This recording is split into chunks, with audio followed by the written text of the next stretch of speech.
Hola, donde quiera que usted se encuentre, tenemos ahora el privilegio, gracias a Dios, de considerar la parte número 120, 120 de la serie Inminente Arrebatamiento y Consagración Personal. Dios, en el nombre de nuestro Señor Jesucristo, te damos muchas gracias por la oportunidad que nos das de estar a esta altura de la serie que nos ocupa, Inminente Arrebatamiento y Consagración Personal. Te damos muchas gracias por la guianza, por la dirección del Espíritu Santo, y te rogamos que tú sigas ayudándonos para que nosotros seamos sensibles a lo que Él nos dice y nos enseña. Gracias en el nombre de nuestro Señor Jesucristo. Amén. Bueno, miren, aquí en esta consideración bíblico-escatológica número 120, yo quiero tomar como introducción la conclusión de la anterior, que fue la 119. ¿Okay? Voy a iniciar, me voy a introducir con la conclusión de la inmediata anterior, porque estamos en la 120.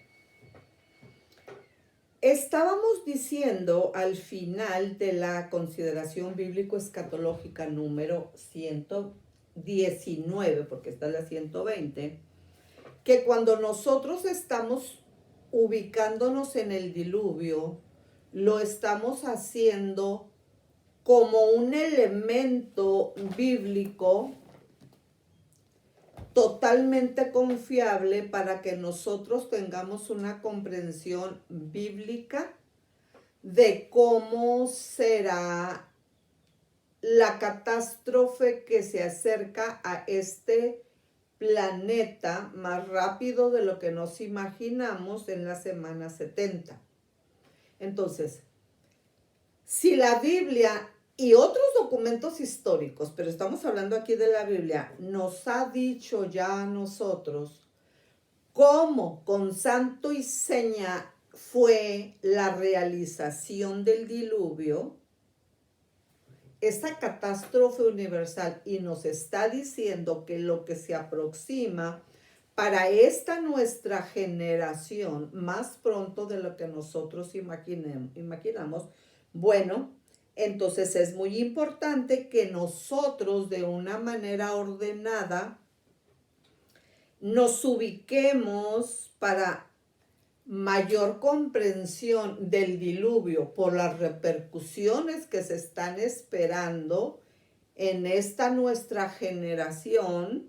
Bueno, es importante que nosotros comprendamos que si nosotros estamos hablando de una malla escatológica de Génesis a Apocalipsis, y si nosotros estamos diciendo que estamos tomando como una base la historia completa de la salvación, precisamente para que nosotros vayamos entendiendo lo que Dios nos dice, para que estemos preparados ya para enfrentar la eternidad. Bueno, entonces estábamos diciendo que en la etapa número 1, hablando de etapas de la Biblia, pues obviamente que nos ubicamos en el número 1 y estamos hablando de la etapa de los orígenes. Estamos hablando de los capítulos 1 al 11 y estamos diciendo que si nosotros consultamos, investigamos, leemos y comprendemos hasta donde sea posible todos los documentos que tuviéramos a la mano, encontraríamos dos elementos comunes en esos papeles de investigación, por supuesto poniendo como base, como siempre, la palabra de Dios. Bueno, que nosotros encontraríamos un nombre, el nombre de Job, pero aún ese lo encontraríamos entre signos de interrogación. Job, bueno, pues posiblemente sería el nombre que podríamos encontrar, pero aún lo podríamos encontrar entre signos de interrogación. Y luego lo otro que encontraríamos en elemento común en esos documentos sobre la etapa 1 de la Biblia, los orígenes, pues encontraríamos una leyenda como la siguiente. No se sabe el número de años. Bueno, y entonces nosotros tendríamos en nuestra mente un signo de interrogación grandísimo. Entonces, cuando nosotros estamos observando esto, que es el producto de años de estudio, de la vida de estudio, de la vida de estudio de muchas personas cristianas, de muchos hijos de Dios que han obedecido al mandato, escudriñad las escrituras, bueno, entonces nosotros la primer pregunta que nos hemos hecho o que nos vamos a hacer o que podríamos hacernos sería, entonces, si los 120 años del capítulo 6 de Génesis en el versículo 3 equivalen a 120 jubileos descritos en el capítulo 25 de Levítico, donde se habla del jubileo, y si nosotros multiplicamos 120 jubileos de Génesis 6.3 multiplicados por 50 años que contiene cada jubileo, pues nosotros llegaríamos a el producto de 6,000 años.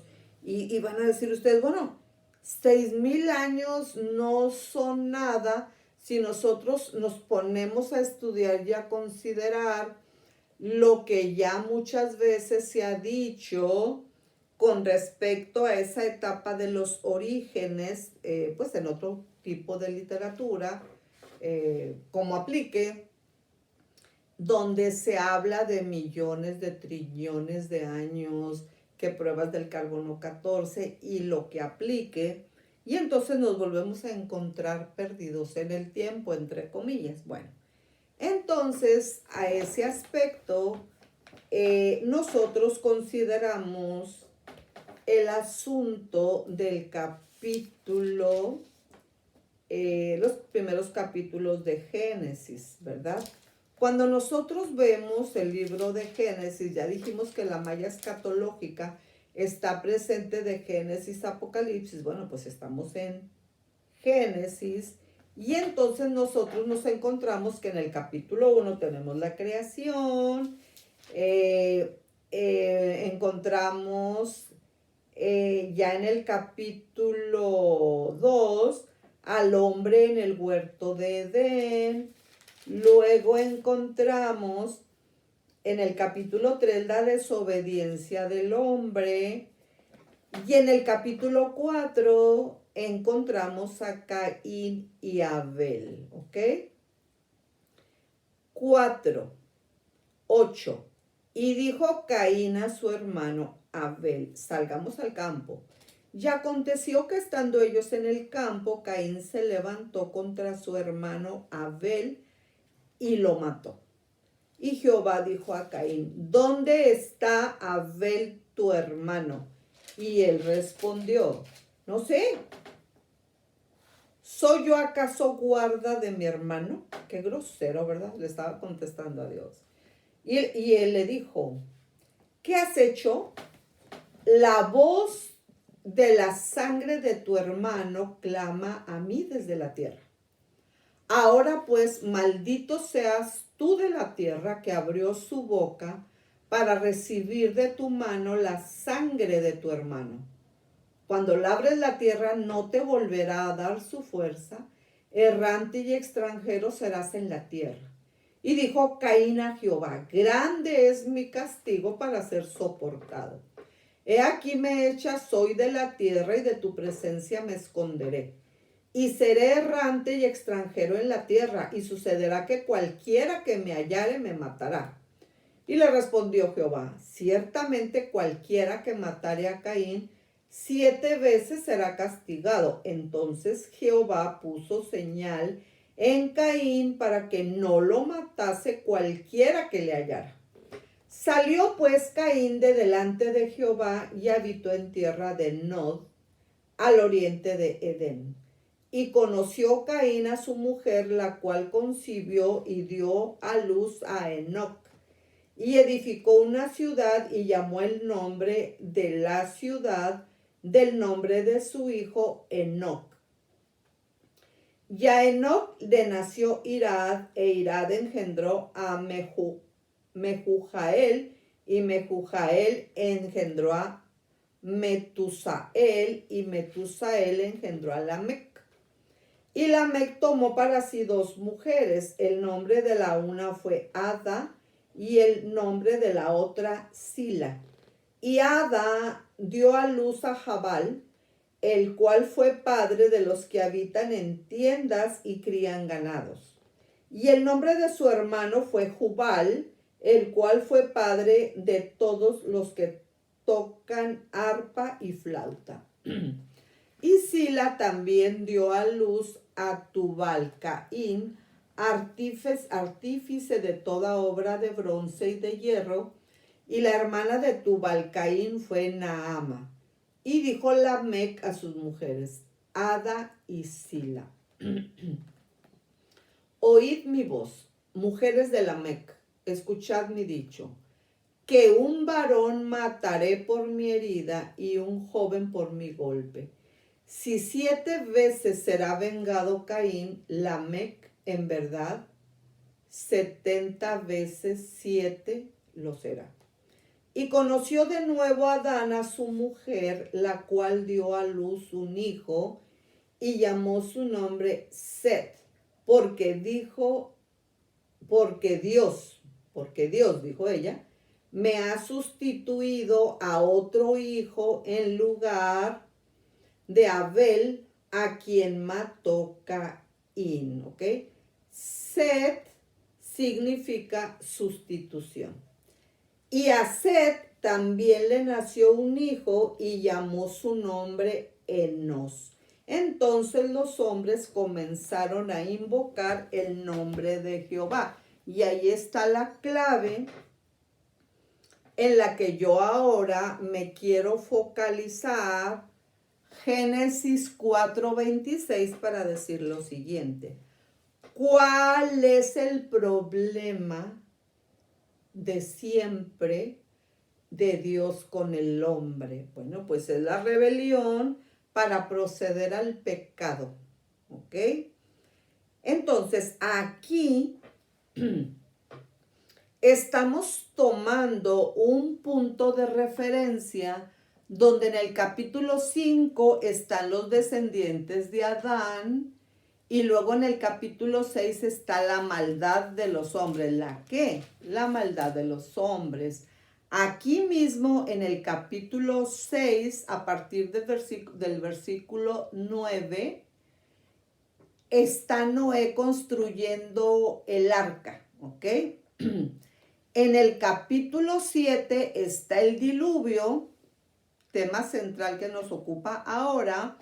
Está el diluvio, en el capítulo 7, y entonces es un tema que se prolonga, claro que sí, hasta el capítulo 9, donde está el pacto de Dios con Noé.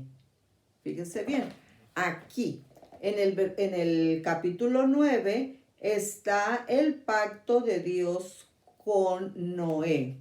Y entonces, en el capítulo 9 de Génesis, pacto de Dios con Noé. Vayámonos del capítulo 9 al versículo, ok, 12, ok. Y dijo Dios: esta es la señal del pacto que yo establezco entre mí y vosotros y todo ser viviente que está con vosotros por siglos perpetuos. Mi arco he puesto en las nubes, el cual será por señal del pacto entre mí y la tierra.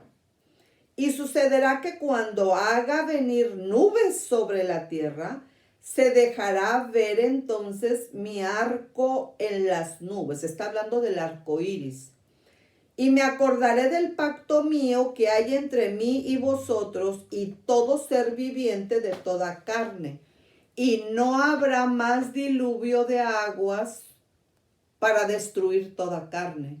Estará el arco iris, en las nubes y lo veré y me acordaré del pacto perpetuo entre Dios y todo ser viviente con toda carne que hay sobre la tierra. Dijo pues Dios a Noé: esta es la señal del pacto que he establecido entre mí y toda carne que está sobre la tierra. Bueno, allí estamos hablando del arco iris, En el capítulo 9, a la altura del versículo 18, está la embriaguez de Noé. ¿Okay? Que yo le llamo el prietito en el arroz de Noé. La embriaguez de Noé. Y luego ya en el capítulo 10, pues vienen los descendientes de los hijos de Noé. Y en el 11 está la Torre de Babel, ¿ok? Aquí en la Torre de Babel, pues sobresale el subtema de los descendientes de Sem, los descendientes de Taré, ¿ok? Entonces, ya en el 12 es cuando Dios llama a Abraham. Bueno, ¿por qué dimos esta vista panorámica a los primeros capítulos, primeros 11 capítulos de los orígenes, o sea, de Génesis? Bueno, porque es esa época donde nosotros, Génesis del 1 al 11, donde solamente ubicamos a Job entre signos de interrogación y donde llegamos a una conclusión de que no se sabe el número de años. Bueno, en la etapa 2 de las etapas de la Biblia es la época 2, la época de los patriarcas. Aquí es donde viene la segunda parte del libro de Génesis con los versículos 12 al 50, pero aquí ya aparecen 4 nombres en una línea de pensamiento hablando. Ya aparece Abraham, aparece Isaac, aparece Jacob y aparece José. Ya aquí en la etapa 2 de la Biblia, nosotros vamos ubicando en la malla escatológica, vamos ubicando al primer imperio de la malla escatológica, donde yo les he dicho que los primeros 2 imperios de la malla escatológica que están, hablando coloquialmente, entre comillas, escondiditos, pues son Egipto y que son Asiria, y que estos datos son preponderantes para que nosotros sigamos armando permítanme llamarlo coloquialmente el rompecabezas. Entonces aquí, antes de ubicarnos o de irnos a la segunda etapa de la Biblia, la 2, la de los patriarcas, Génesis 12 al 50, yo necesito ubicarme en el último versículo del capítulo 4 del libro de Génesis. Y a Set también le nació un hijo y llamó su nombre Enos. Entonces los hombres comenzaron a invocar el nombre de Jehová. Entonces, esa afirmación es sumamente preponderante para que nosotros nos ubiquemos en esa expresión y en ese mensaje inflexivo. ¿Ok? Entonces los hombres comenzaron a invocar el nombre de Jehová.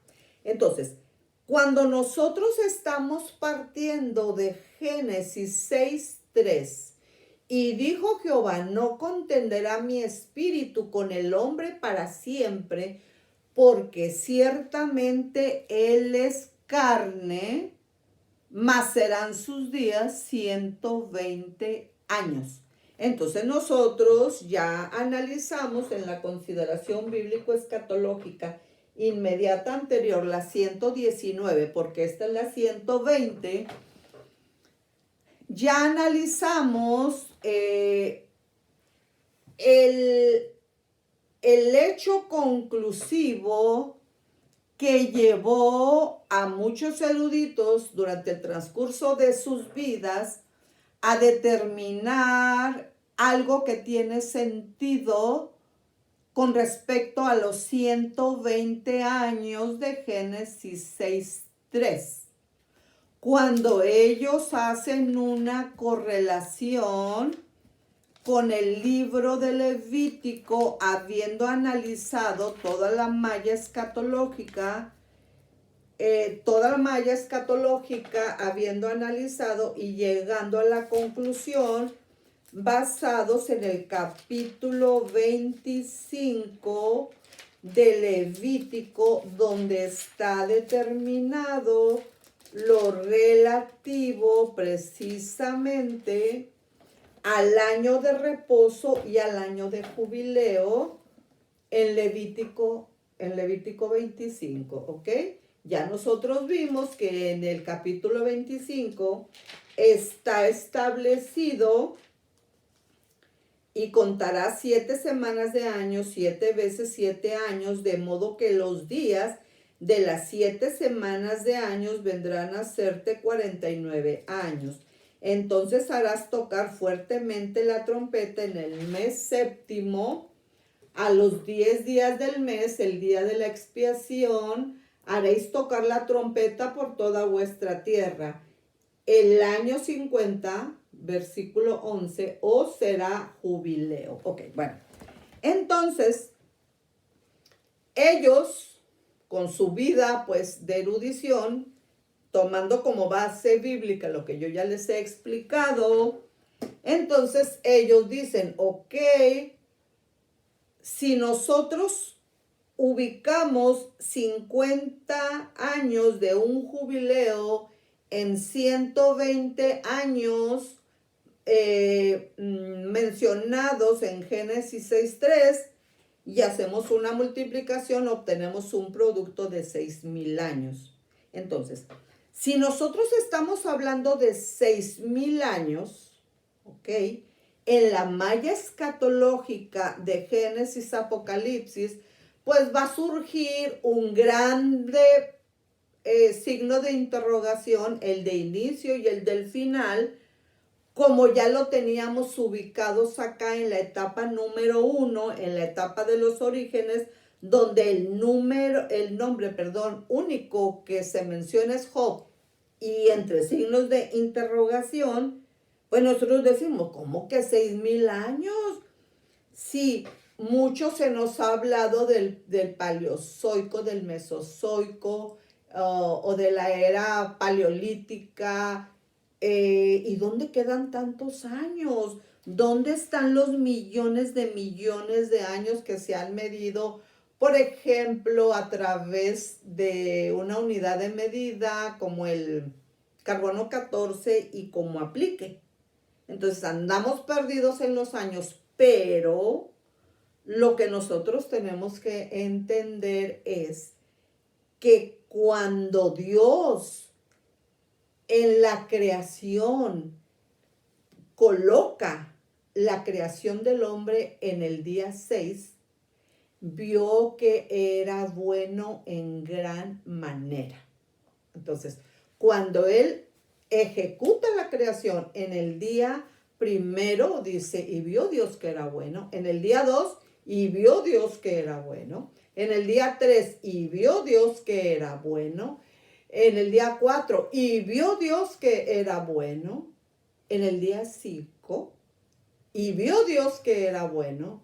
Pero cuando llega al sexto día, dice, y vio Dios que era bueno en gran manera. Entonces, todo lo que Dios ha creado, porque Él es el creador del inmenso universo y de todo aquello en lo que nosotros podamos pensar, hasta donde podamos llegar.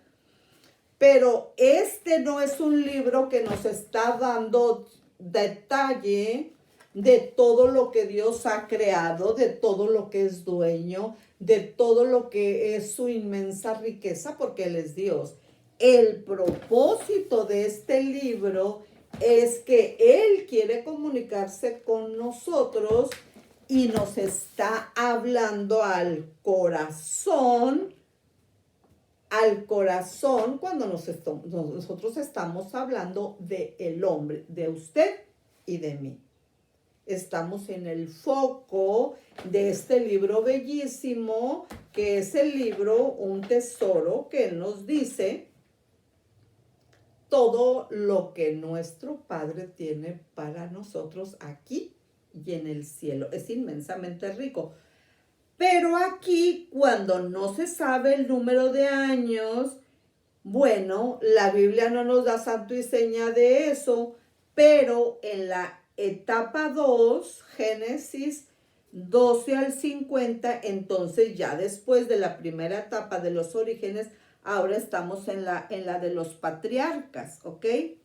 Entonces, cuando nosotros nos ubicamos en las personas que están mencionadas preponderantemente en la malla escatológica de la etapa 1, pues dijimos que tenemos a Job y que lo tenemos entre signos de interrogación. Entonces, recuerden ustedes, independientemente de pensar que si está en los orígenes o que si está en los patriarcas, etc., etc., vayámonos nosotros al trato de Dios con Job.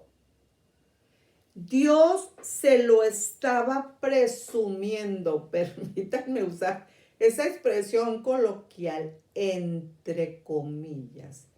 Dios, permítanme, porque Dios no es presumido, perdonen esa expresión, Dios lo estaba mostrando como, siendo coloquial, como un trofeo. Oye, tú, ¿ya te diste cuenta de mi siervo Job, que no hay otro como él? Ah, pues cómo no. ¿Cómo no? Pues si lo tienes rodeado de bendiciones, lo tienes cercado por todos lados, ni quien lo toque. Ay, pues como dicen los jóvenes, así que chiste, ¿no? Pues así hasta yo. Y le dice, pero quítale lo que le has dado. Bájale una rayita o 2, 3 y vas a ver si no blasfema contra ti.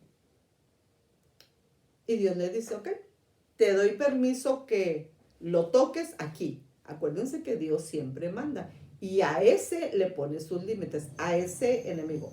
Le pone los límites. Bueno, a donde voy yo es que a Job yo también le he encontrado su prietito en el arroz. Miren, si nosotros tomamos esta Biblia y nosotros empezamos a analizar hasta donde sea posible, ¿ok? Si empezamos a analizar hasta donde sea posible, cada uno de los humanos que están registrados en este libro maravilloso, sucedería que al conocerlos, hay un dicho que no está en la Biblia, pero que tiene lo que se llama sabiduría popular. Y ese dicho, válgame la redundancia, dice, si quieres conocer a Andrés, vive con él un mes. Bueno, vamos a tomarlo coloquialmente aquí, como un ejemplo. Si nosotros viviéramos un mes o el tiempo que aplique, con cada uno de los humanos que están aquí, le encontraríamos un prietito en el arroz. Yo digo, bueno, pues algún defecto había de tener porque no es perfecto. Desde el momento que somos humanos, pues claro que no somos perfectos. Entonces, yo quiero hacer la correlación aquí con Ezequiel 14:14. Es un recurso mnemotécnico, 14:14 Ezequiel. Está hablando este pasaje, bueno, déjenme ponerlos en contexto un poquito. El capítulo 14 habla del juicio contra los idólatras que consultan al profeta, como aplique. Y luego aquí, en el 14:14, está hablando específicamente de la justicia del castigo de Jerusalén y dice, Ezequiel 14:14, si estuvieran en medio de ella, ¿de quién? Pues de Jerusalén. Estos 3 varones, Noé, Daniel y Job, ellos por su justicia librarían únicamente sus propias vidas, dice Jehová el Señor. Y si hiciere pasar bestias feroces por la tierra y la asolaren, y quedare desolada de modo que no haya quien pase a causa de las fieras, y estos 3 varones estuviesen en medio de ella, vivo yo, dice Jehová, el Señor, ni a sus hijos ni a sus hijas librarían, solo ellos serían librados y la tierra quedaría desolada. Ok, entonces, ya dijimos, 14:14, que de ellos 3 a Noé ya le encontramos el prietito en el arroz. Acuérdense, la embriaguez, bueno, lo que ya citamos ahí de Noé, ya lo leímos, si quieren regresar la grabación, ahí pueden localizar. A Noé ya le localizamos el prietito en el arroz y ahí está ya grabado. Y a Job, que es el 2 de 3, pues ya también se lo hallamos. ¿Y cuál es el prietito en el arroz de Job? Pues ¿cómo que cuál? Que maldijo el día en que nació. Bueno, pues ya no sentía lo duro, sino lo túpido. No lo estoy juzgando, porque nosotros no podemos juzgar. Lo que estoy diciendo es que ya le hallé el prietito en el arroz a Job. ¿Ok? Que dice la Biblia, que nosotros tenemos que bendecir y no maldecir. Y este maldijo el día en que nació. Bueno, entonces ya tiene su prietito en el arroz. Lo que les quiero decir es que a Daniel es al único que no le he encontrado el prietito en el arroz. Y no estoy diciendo que no lo tenga. Lo que estoy diciendo es que no se lo he encontrado. No estoy diciendo que no tenga defectos. Lo que sí encontré en el libro de él, que es Columna y Baluarte de la Profecía Bíblica, es el énfasis que la palabra de Dios le da a Daniel en su vida de consagración. Y yo he hecho una deducción personal que era la consagración de Daniel, la que, por lo que ustedes quieran y manden, y en la línea de pensamiento que aplique, que yo todavía no le encuentro el prietito en el arroz, pero sí encuentro que desde mi punto de vista es la consagración personal que está más completamente identificada ahí en su libro. es un estadista. Tuvo su quehacer con altos mandos, con los máximos. Estamos hablando de imperios universales. Y esa relación que tenía con Dios, bueno, eso es preponderantísimo. Bueno, lo que quiero decir es que la consagración es fundamental para llegar al cielo y es fundamental para ser arrebatados cuando el inminente arrebatamiento llegue. Hay que estar listos. Bueno, pero aquí yo estoy hablando de Job en los orígenes, etapa 1, por lo siguiente. Porque independientemente de la etapa donde esté, nosotros nos ubicamos donde no se sabe el número de años. Pero, otra vez, Génesis 4. ¿Se fijan cómo la malla escatológica nos trae de aquí para acá?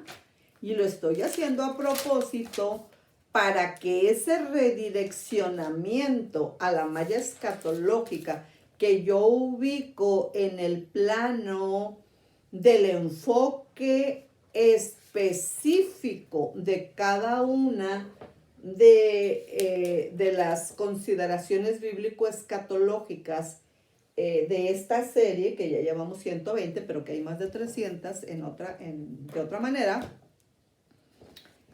Yo quiero ser lo suficientemente, con todo el favor de Dios, y ahora sí que por obra y gracia del Espíritu Santo, y yo les voy a pedir así de rodillas, esto es de rodillas, que ustedes se memoricen, pero que lo apliquen en su vida, la parte final del capítulo 4 de Génesis.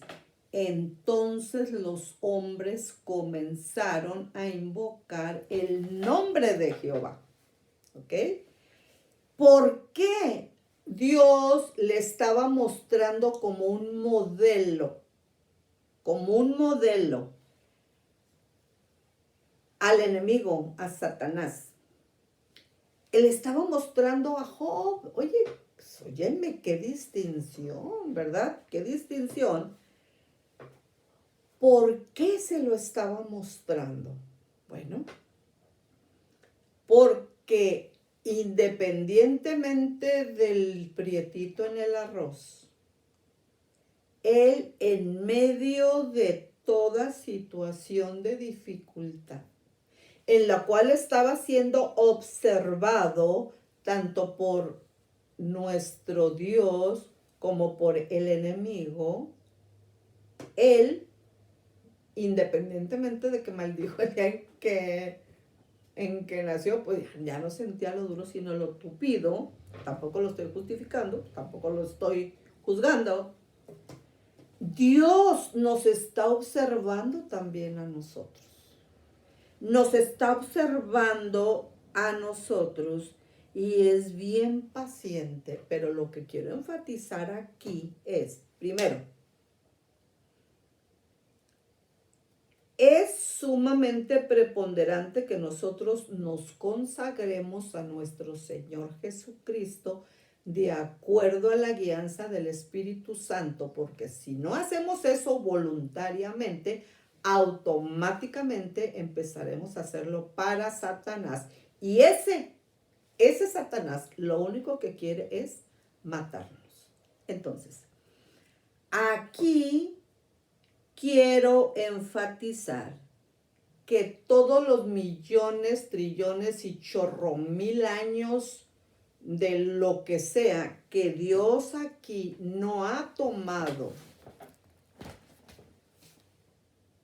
de una manera que nosotros hayamos visto así específicamente, es porque de la inmensa creación que nosotros ni siquiera podemos llegar a comprender con nuestro cerebro, Él está interesado, no en este momento, estoy hablando de la palabra de Dios, está interesado en la historia completa de la salvación. Y entonces por eso es que nosotros manejamos 3 bloques, cómo aplique y en la línea de pensamiento que aplique, 2000 de Adán a Abraham, 2000 de Abraham a la primera venida de nuestro Señor Jesucristo y 2000 de la primera venida de nuestro Señor Jesucristo a la segunda venida de nuestro Señor Jesucristo, como aplique en la primera fase de esa segunda venida. En la primera fase de la segunda venida de nuestro Señor Jesucristo, es decir, el inminente arrebatamiento. Si lo creemos, así es, y si no lo creemos, también así es. Así que seamos sabios y creamos. Bueno, cuando nosotros estamos ubicados, ¿ok? Cuando nosotros estamos ubicados en las etapas de la Biblia, cuando estamos ubicados en las etapas de la Biblia y que ya dejaron de preocuparnos los chorromil años que nadie sabe dónde ubicar, porque en los orígenes, etapa 1, estamos hablando de las etapas de la Biblia. Dios sí sabe, pero no tiene que decirnos todo. Y ha de decir, mira, si con lo que te dije te haces bolas, no hayas la respuesta o te enredas, yo te digo lo que es necesario que te diga, ¿verdad? Pues Él es Dios. Bueno, entonces, si nosotros nos ubicamos entre la primera etapa, 1, 2, 3, 4, 5, 6, 7, 8, 9 y 10, bueno, a lo largo de la malla escatológica nosotros nos vamos a estar basando en 1, 2, 3, 4, 5, 6, 7, 8, 9, 10 de una manera genérica. Lo que yo quiero señalar aquí es que ahorita estamos en los orígenes y los chorromil años que no sabemos dónde están, que no se sabe el número de años en la primera etapa de los orígenes, y ya entendimos que Dios se está centrando en la justificación bíblico-escatológica que está al final del capítulo 4 de Génesis. Y a Set también le nació un hijo y llamó su nombre Enos. Entonces los hombres comenzaron a invocar el nombre de Jehová. Y la pregunta directamente relacionada aquí y ahora con usted y conmigo es, ¿usted ya comenzó a invocar el nombre de Jehová? ¿Ya empezó a consagrarse a nuestro Señor Jesucristo? ¿Ya empezó a consagrarse a nuestro Señor Jesucristo de acuerdo a la guianza del Espíritu Santo?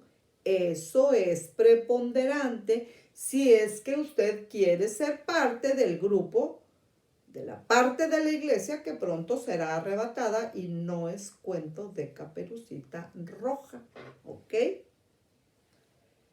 Porque así como en los días de Noé estaban comiendo y bebiendo, casándose y dando en casamiento y no hicieron caso de lo que la palabra de Dios les estaba diciendo, no lo tuvieron en su noticia y se burlaban de Noé todo el tiempo, pero pronto la burla se convirtió en angustia cuando fueron viendo que el agua irremediablemente iba subiendo y nunca bajaba.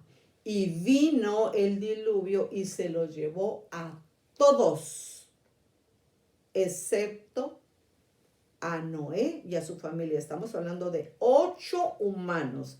Y estamos hablando de una catástrofe universal. Ya lo vimos al principio.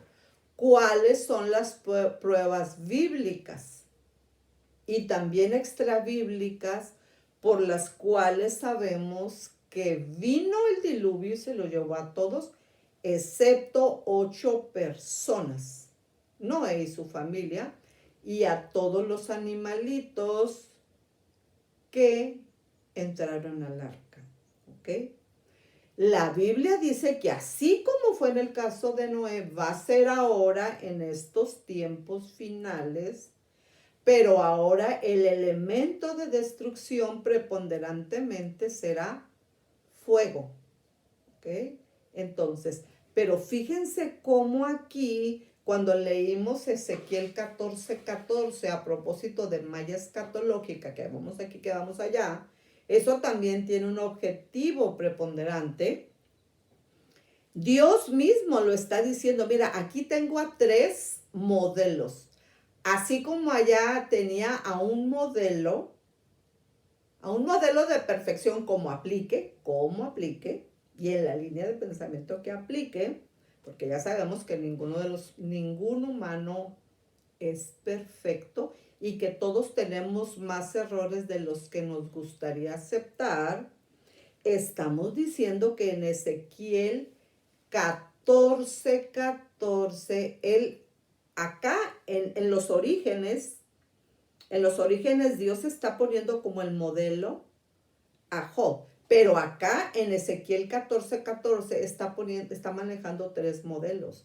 Está manejando a Daniel, está manejando a Noé y está manejando a Job. Pero está diciendo,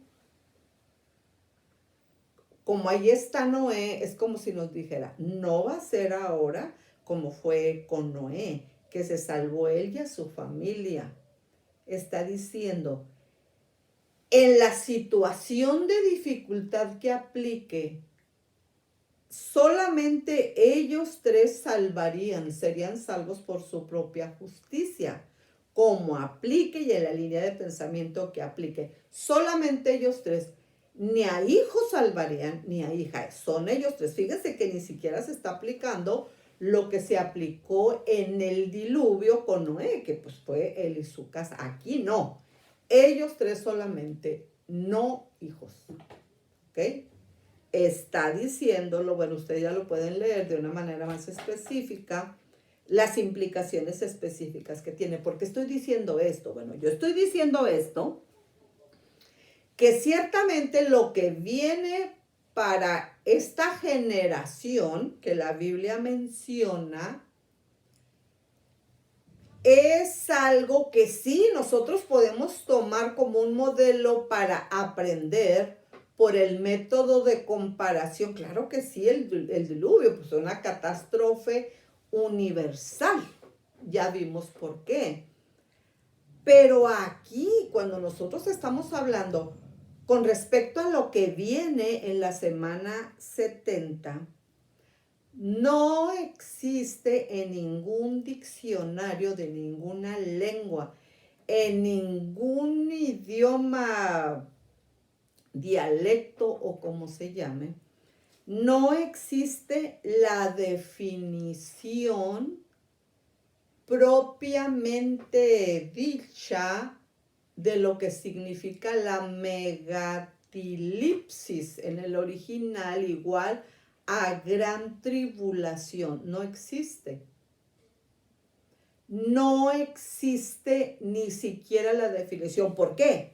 Porque nadie la ha vivido.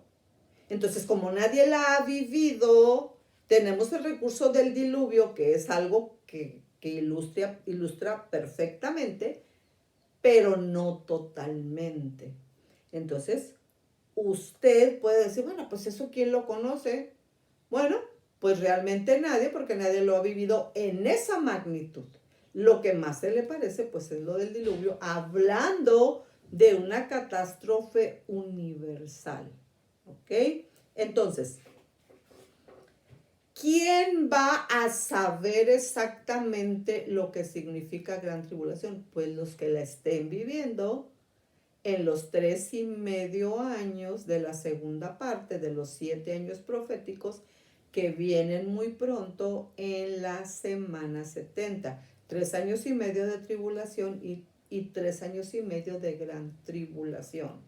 La semana 70 no ha empezado, pero más pronto de lo que nos imaginamos viene. Entonces, cuando nosotros observamos, bueno, en la línea de pensamiento que nosotros estamos manejando y que ya vamos a ir considerando mientras vamos viendo la malla escatológica, ahora sí, de Génesis Apocalipsis, cómo aplique, a mí me parece muy importante que nosotros hagamos esta comparación. Miren, en la etapa 1, como aplique, tenemos Génesis 1 al 11, los orígenes, ¿ok? Y si nosotros nos vamos a la etapa penúltima en las etapas de la Biblia que vamos a ir viendo poco a poco, es bien importante que nosotros nos ubiquemos en el hecho de que en la penúltima etapa de las etapas de la Biblia, ahí ya vienen ubicados los evangelios, claro que sí, que tiene pues su preponderancia y su nivel de inflexión en la vida de nuestro Señor Jesucristo. Ahí está citada pues una ciudad, está ubicado un imperio, el Imperio Romano, está citado un periodo de años, estamos hablando por etapas. En este caso, pues la etapa que nosotros estamos manejando, la penúltima, en la que nosotros vamos a ir ubicando la malla escatológica, pues es la vida de Jesús, ¿ok? Es la penúltima en el enfoque, la vida de Jesús. Y hablando de la Biblia, pues Mateo, Marcos, Lucas, Juan, los evangelios. ¿Qué imperio? Pues el romano. Entonces, esa etapa de la vida de Jesús, pues vamos a colocarla en una duración de 30 años. Y pues claro que sí, entendiendo que un idioma preponderante que tendríamos que considerar, pues sería el arameo, ¿ok? Entonces, finalmente, acá en las etapas de la Biblia, la última etapa sería la etapa de la iglesia primitiva, y entonces aquí está el énfasis en Hechos de los Apóstoles, en las epístolas y en Apocalipsis, ¿ok? Entonces aquí, pues obviamente sigue el Imperio Romano, y en el Imperio Romano, cuando nosotros estamos hablando y redireccionándolo, el Imperio Romano, a la iglesia primitiva, bueno, pues nosotros tendríamos que ubicar un periodo de 70 años. Y en el inmediato anterior, o sea, en el Imperio Romano, estarían los 30 años que tienen que ver ya con los evangelios y con la vida de Jesús. Pero ¿por qué estoy diciendo eso? Bueno, claro, el idioma preponderante, pues obviamente el griego. Pero ¿por qué estoy diciendo esto? Bueno, estoy diciendo esto porque desde Génesis hasta Apocalipsis, Génesis etapa 1, Génesis 1 al 11, hasta la última etapa en la iglesia primitiva, bueno, ahí está ubicado el libro de Apocalipsis, ¿ok?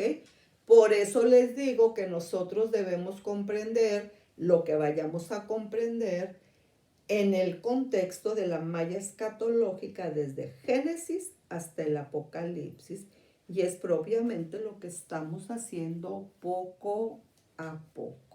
Entonces, yo quiero, ya estamos por cerrar la sección número 120, y yo quiero cerrar dando un vistazo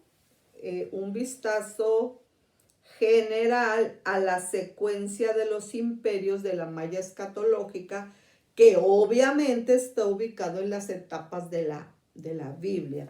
Pero antes de hacer esto, no puedo dejar de enfatizar el versículo bíblico que nos habla a nosotros de por qué Dios no nos ha dado mayores detalles sobre los millones o billones o trillones o como aplique de años que no están, ¿ok? Que no están aquí explicados, porque este libro no es para explicarnos las grandes riquezas del Dios que nosotros tenemos, pero sí para explicarnos todo lo que tenemos que entender con respecto al gran precio que Dios ha puesto en usted y en mí, a los humanos, pero tenemos que entender que eso empieza a tener significado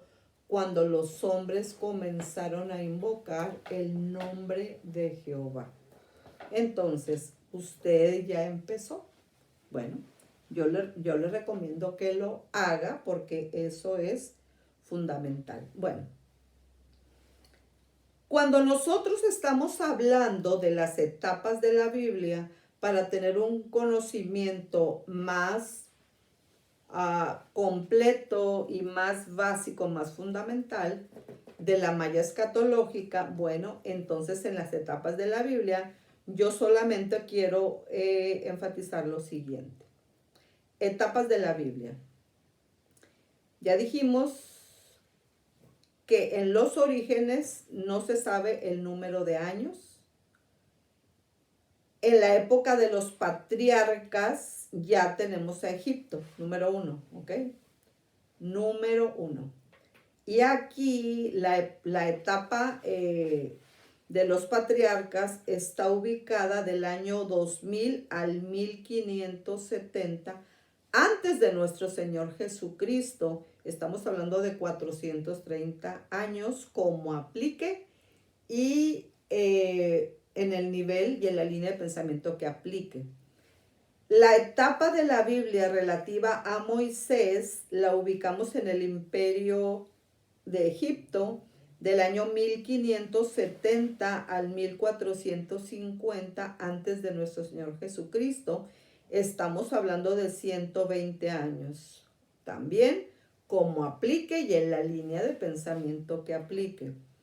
La etapa siguiente, la teocracia, está ubicada en el imperio de Egipto del año 1450 al 1050 antes de nuestro Señor Jesucristo. Y estamos hablando de aproximadamente 400 años como aplique y en la línea de pensamiento que aplique. Luego nos vamos a la monarquía. En cuanto al Reino Unido, ¿ok? Esa etapa se ubica también en Egipto del año 1050 al 930 antes de nuestro Señor Jesucristo. Y estamos hablando de 120 años como aplique y en la línea de pensamiento que aplique. Luego ya nos pasamos al Imperio II, Asiria, en la malla escatológica. Asiria estamos ubicando pues después en la monarquía, después del Reino Unido, estamos ubicando el reino dividido. El reino dividido corresponde a Asiria del año 930 al año 722 antes de nuestro Señor Jesucristo, y estamos hablando aproximadamente de 200 años como aplique y en la línea de pensamiento que aplique. Luego nos vamos en la monarquía a la monarquía con el reino único. Y aquí ya entra también Asiria, que es el segundo imperio universal. Asiria y es del año 722 al 606 antes de nuestro Señor Jesucristo. Estamos hablando de aproximadamente 100 años como aplique y en la línea de pensamiento que aplique. Después de la monarquía nos ubicamos en otra etapa de la Biblia que es el exilio. Aquí ya está como potencia mundial Babilonia. Estamos hablando del año 606 al 536 antes de nuestro Señor Jesucristo y estamos hablando de 70 años cómo aplique y en la línea de pensamiento que aplique. En antepenúltimo lugar, estamos hablando de la etapa de la Biblia conocida como el retorno. Y aquí el imperio universal ya es la de los medo-persas, del 536 al 330 antes de nuestro Señor Jesucristo, y estamos hablando de 200 años como aplique y en la línea de pensamiento que aplique. La siguiente etapa es la conocida como el periodo intertestamentario, donde ya Grecia es la potencia universal, ¿ok? Donde ya nosotros estamos hablando de 430 años, 430 años como aplique y en la línea de pensamiento que aplique con respecto a Roma, ¿ok? Como aplique y en la línea de pensamiento que aplique. Y finalmente, pues ya mencionamos que la penúltima y la última corresponden, la primera a la vida de nuestro Señor Jesucristo y la segunda a la iglesia primitiva. El imperio es Roma y en la penúltima son 30 años y en la última 70 años. ¿Cómo aplique y en la línea de pensamiento que aplique? Muchas gracias por el favor de su atención. Dios les bendiga.